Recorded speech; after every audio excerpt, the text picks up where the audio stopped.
آج کل لوگ اس معاملے میں بہت پڑھتے ہیں کہ رمضان کا چاند 29 کا ہوگا یا 30 کا. بعض اوقات تو رویت ہلال کمیٹی پر بھی بہت بہتان لگاتے ہیں کہ جب ان کی مرضی ہوگی چاند دکھا دیں گے. اس حوالے سے آپ کیا فرماتے ہیں؟ ظاہر گناہ کا کام ہے بہتان باندھنا کسی مسلمان پر.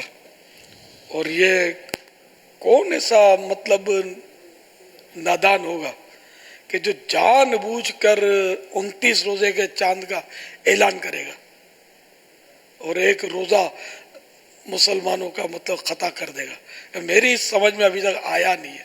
اچھا یہ تو ہے بھی گناہ بے لذت، لذت بھی نہیں ہے. فائدہ کیا ہے اس میں کہ مجھے ملے گا کیا میں اعلان کر دوں؟ تو اس لیے یہ تو خامخواہ کے جھگڑے ہیں. اور 29 کا ہوگا 30 کا ہوگا یہ بندوں کے اختیار میں نہیں ہوتا. یہ رب جب چاہے گا چاند دکھا دے گا. چاند تو ہوتا ہے، چاند تو ہے، اب بھی ہے، نظر ہم کو آئے نہ آئے چھپا ہوا ہے.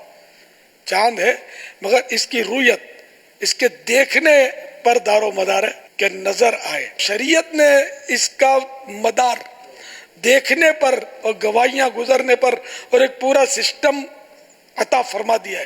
تو اب کوئی بھی اس کے خلاف چلے گا تو وہ مجرم ہوگا. یعنی نادان ہیں وہ لوگ جو بولتے ہیں کہ یہ سائنسدانوں کو سونپ دو کہ یہ طے کر لیں گے کہ وہ جب کہ یہ یوں حساب لگا کر کیوں یہ جھگڑا کرتے ہیں. بس یہ تاریخ خلاص. تو ہے فکسنگ بھی ہے، بعض لوگوں میں فکسنگ ہے، کیلنڈر کے ذریعے وہ کرتے ہیں، لیکن یہ خطا پر ہے. چاند کا دار و مدار دیکھنے پر ہے.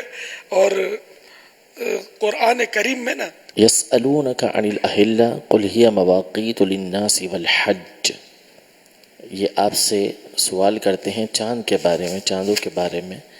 تو آپ فرما دیجئے کہ یہ لوگوں کے لیے اور حج کے لیے میقات ہیں، یعنی اوقات کے اعلی ذریعے ہیں. یہ تو اس طرح بہرحال چاند جو ہے نا یہ دیکھنے کا حدیثوں میں بھی اس کی صراحتیں ہیں.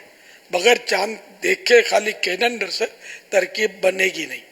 جو بناتے ہیں وہ غلط کرتے ہیں، مسلمانوں کو یعنی کہ خامخواہ روزوں سے محروم کر دیتے ہیں.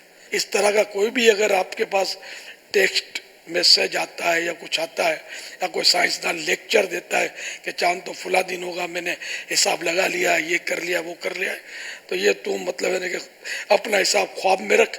بیداری میں چاند دیکھے بغیر عید نہیں ہو سکے گی. تو اس طرح کا کوئی پیغام آپ نے مہربانی کر کے کسی کو بھی بھیجنا نہیں ہے.